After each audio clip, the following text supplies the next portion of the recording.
On se retrouve pour terminer notre fraisier. Donc on a tout qui est en place. On a notre biscuit avec notre croquant aux amandes qu'on va pouvoir décercler par la suite. Notre pectiné qui est au réfrigérateur. Et il nous reste à couper nos fraises fraîches. Mais avant ça, on va pouvoir faire monter la crème pour faire notre mousse vanille. Donc un mousseux vanille, comme son nom l'indique, c'est quelque chose de très mousseux. Donc on va monter au batteur, exactement, la vanille. Tu vas monter au batteur en vitesse moyenne. Alors je te conseille la petite astuce pour monter de la crème, pour avoir un bon foisonnement de la crème, pour faire pas une crème chantilly, mais une crème relativement montée, mousseuse, c'est d'avoir une cuve qui est très fraîche. Donc de la réserver un petit peu quelques minutes avant de faire monter la crème au réfrigérateur, ça va l'aider à foisonner. Justement, plus la crème est fraîche, plus le récipient est frais, mieux c'est. Et surtout, prendre de la crème à 35% de matière grasse. En parallèle, pendant que ça monte, on va peser notre gélatine. La gélatine, là, j'utilise la gélatine porcine et à 200 blooms. Et c'est surtout de la gélatine en poudre. C'est plus pratique à utiliser que de la gélatine qu'on trouve le plus souvent en feuille. On hydrate la gélatine à 5 fois son poids en eau. C'est-à-dire que là, on a 3 grammes, donc il faudra 15 grammes d'eau. Donc je te laisse peser. Donc de l'eau toujours fraîche. On la laisse s'hydrater tranquillement. Tu vas voir, là elle est liquide, donc le mélange est liquide. Et quand elle est hydratée, elle va se gélifier, elle va gonfler. En fait, elle va s'hydrater, elle va absorber l'eau. C'est ce qu'on fait en général en début de recette, tu sais. Parce que si on incorpore de la gélatine dans une recette parce qu'on est trop pressé et ça n'a pas assez eu le temps de s'hydrater, d'imbiber l'eau, et ben en fait, son pouvoir gélifiant, tu vas le perdre. Ensuite, on va monter notre crème. En parallèle, tu as pesé donc de la crème, une partie de la crème à chauffer. Je te laisse verser le sucre aussi que tu as pesé. Pour cette petite recette, on n'a pas besoin d'une gousse complète, on va prendre un tiers de gousse, c'est largement suffisant étant donné que c'est vraiment une puissance aromatique assez forte. Donc on coupe la gousse de vanille en deux et on vient gratter les graines qu'on va mettre dans notre crème. Et on va venir faire chauffer notre crème jusqu'à ébullition. Parfait, nickel. Alors voilà notre chantilly, notre crème montée est assez montée justement. Elle est d'une consistance mousseuse, c'est ce que je disais tout à l'heure, tu vois. C'est que on n'a pas besoin que ça soit trop ferme pour une chantilly parce qu'on va faire notre mélange et le fait de le remélanger et tout, déjà on va avoir quelque chose de trop ferme et ça va perdre en volume.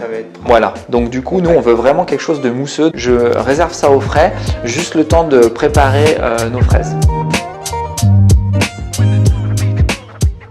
Avant de continuer notre recette sur le montage du fraisier, on va déjà précalibrer les fraises pour pouvoir avoir un côté esthétique sympa, c'est-à-dire qu'on va venir chemiser nos fraises, donc les mettre au bord en les coupant en deux et en mettant la tranche visible sur le bord, donc on aura des fraises entières, coupées dans le sens de voilà, et vraiment sur le bord ça va avoir un côté esthétique assez sympa. Alors juste avant de commencer à faire ça, notre cake sur le dessus et notre nos croquants aux amandes en dessous. Alors je te laisse juste le décercler. Alors pour le décercler, on prend un couteau et on va venir passer verticalement, voilà, la lame du couteau entre le rebord et le biscuit, jusqu'en bas justement.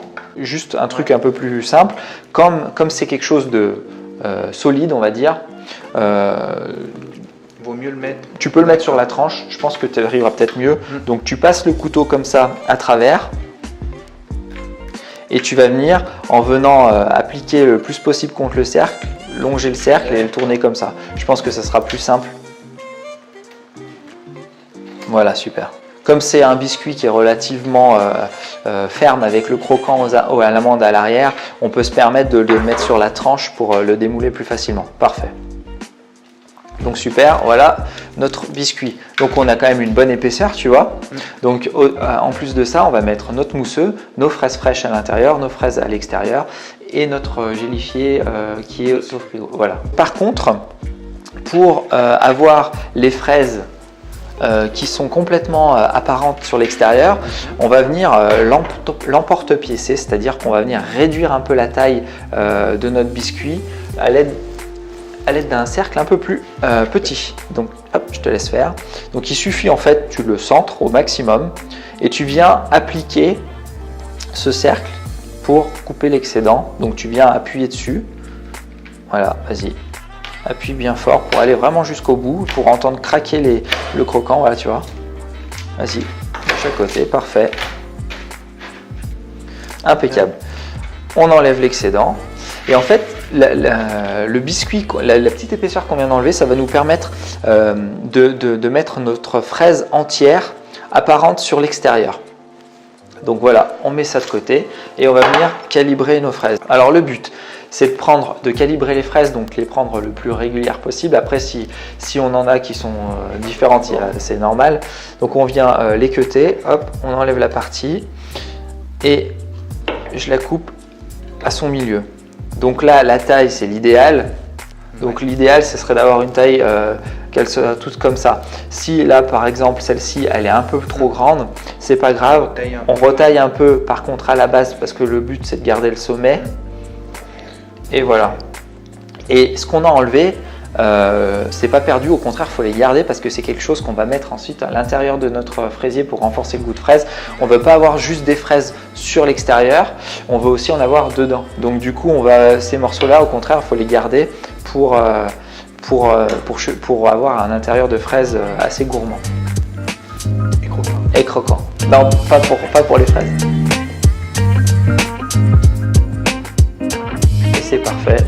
On va pouvoir appliquer nos fraises. Donc du coup, comme c'est un montage inversé, on va les retourner, on va mettre la pointe vers le bas. Donc il suffit, hop, de prendre la fraise et de venir l'appliquer comme ça contre le cercle. Et elle tient toute seule. Ouais, et elle tient toute seule. Et on vient le plus possible serrer nos fraises comme ça. Tu vois? Est-ce que tu as l'habitude de faire des fraisiers un peu à la maison? C'est la première fois? Premier fraisier. Premier fraisier? C'est une première. C'est une première. Et du coup, qu'est-ce que tu en penses? C'est quelque chose que tu pourras refaire chez toi ou pas du tout? Si, ouais. Ouais, tu penses que c'est abordable, oui, étant donné que tu n'as jamais fait ça encore et que... Non, c'est vraiment... Ouais, bah, j'espère qu'en tout cas ça va... C'est assez... Ouais, que tu... Comment dire? C'est assez simple, mais tout en étant quand même... un petit peu technique. Ouais, mais après c'est vrai qu'avec les bons conseils et les bons gestes, oui, à mon avis, il y a moyen de se faciliter la vie comme pour là, et en faisant des choses visuellement et gustativement intéressantes, voilà. Tu vois, avec le après, côté croustillant. Le côté visuel est assez sympa, donc ouais. C'est vrai que non, c'est cool. Ouais, bah, je viens bah écoute, j'espère que en tout cas si tu refais ça chez toi, tu m'envoies une photo et justement pour me dire que tu l'as fait et que tu as réussi, hein, forcément. Tiens, je te laisse chemiser. Ouais. Donc c'est la partie un petit peu délicate de venir, parce que du coup ça va être le côté esthétique du gâteau, c'est qu'en mettant les fraises proprement coupées sur le rebord de notre moule, de notre cercle, on va avoir quelque chose de visuellement très sympa. Donc c'est là où il faut prendre un petit peu de temps pour avoir un côté vraiment régulier et un côté sympa esthétiquement. Donc voilà, essayez de calibrer déjà en amont un maximum vos fraises. Ça va vous permettre d'avoir quelque chose visuellement de très régulier. Donc on vient chemiser, c'est-à-dire appliquer les fraises contre le cercle, tout autour du cercle. C'est bien studieux, c'est nickel. C'est rare. C'est rare, ouais. En fait, le fraisier, c'est toute une... Enfin, pour tous les autres gâteaux, c'est exactement la même chose. C'est une histoire d'organisation. Donc, il faut faire déjà en premier son biscuit. Comme ça, il a le temps de cuire, de refroidir. Ensuite, là, on a fait un pectiné. Vous n'êtes pas obligé d'en faire un, mais on en a fait un, donc on peut le faire aussi avant. Ensuite, on fait les fraises. Enfin, on prépare les fraises, on les découpe, on les calibre. Et pour terminer par le mousseux, qui n'attend pas justement, qui a besoin, une fois fait, d'être tout de suite coulé. Donc, c'est vraiment la dernière étape. On a pré-monté notre crème. Il n'y a plus qu'à chauffer la deuxième partie de la crème avec le sucre et la vanille et d'ajouter notre gélatine hydratée. Donc la gélatine hydratée, là tu peux voir, elle a vraiment changé d'aspect. Déjà elle est complètement hydratée parce que du coup elle tient au moule en fait. Et elle est devenue opaque, c'est-à-dire qu'elle a absorbé toute l'eau. C'est signe qu'elle est vraiment hydratée, elle est devenue dure et elle est plus du tout souple. pour terminer avec ça, alors tout ce que tu as là, on va pouvoir le réutiliser et le mettre à l'intérieur de notre entremets, ainsi que ça. Donc je vais juste te laisser, s'il te plaît, continuer à couper, mais pas forcément grossièrement, on va dire. Hein. Tu peux les tailler soit en bâtonnets, ça ira très bien pour la disposition. Et on va déjà commencer avec ça. Et on va voir si on en a suffisamment pour terminer le gâteau. Parce que le but, c'est quand même d'avoir un fraisier, donc avoir une dominance en fraises. Donc il ne faut pas lésiner sur les fraises, justement.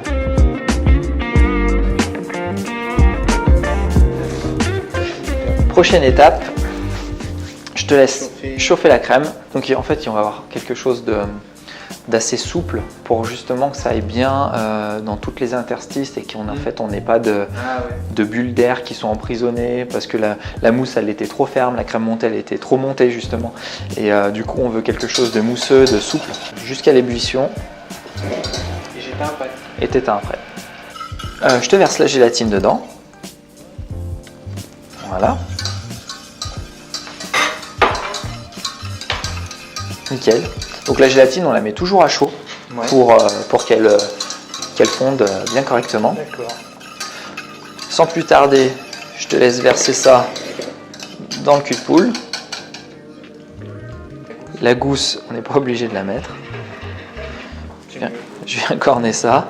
On a récupéré la gousse, a eu le temps d'infuser dans la crème et en plus on a gratté cette gousse, donc on a tous les grains et l'arôme de la vanille qui est dedans. Je récupère la crème montée, la crème mousseuse, voilà, qu'on va venir ajouter en plusieurs fois dans notre mélange. Donc je viens t'aider. Donc on va déjà faire un mélange intime, comme je te disais, avec le fouet. Pour commencer, après on finira avec la maryse. Nickel. Donc au niveau température, là, on reste quand même sur quelque chose d'assez tiède quand même, ouais.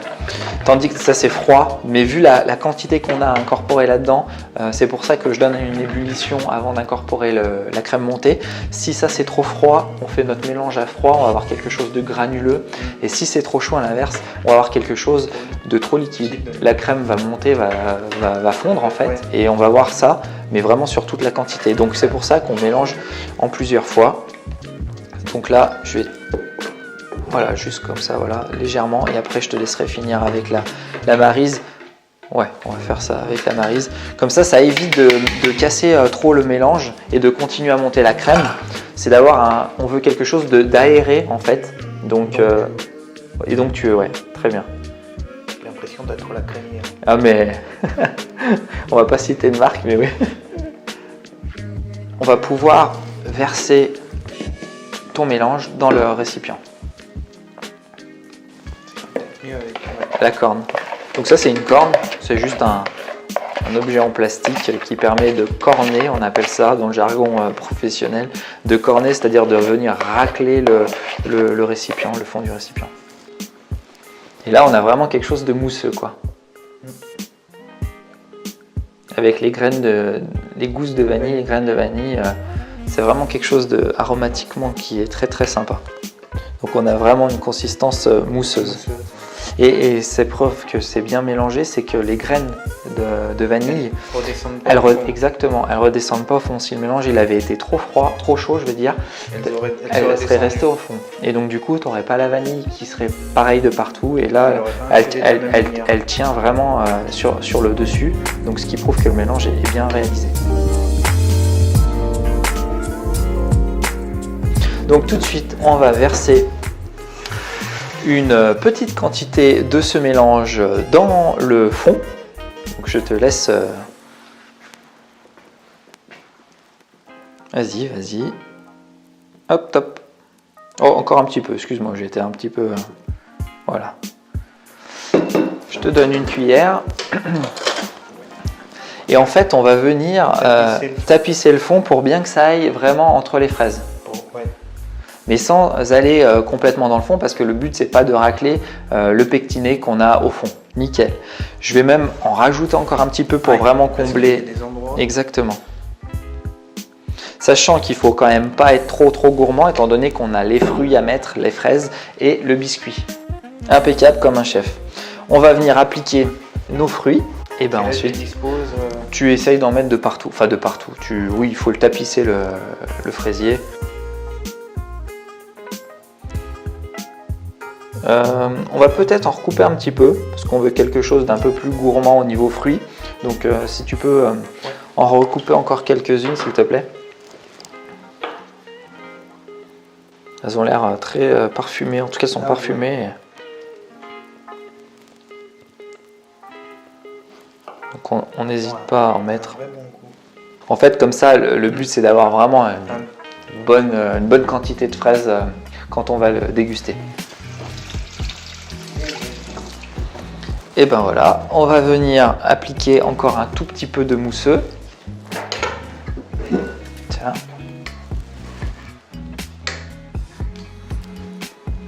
Alors peut-être plus léger que tout à l'heure, parce qu'après on a encore le biscuit à mettre.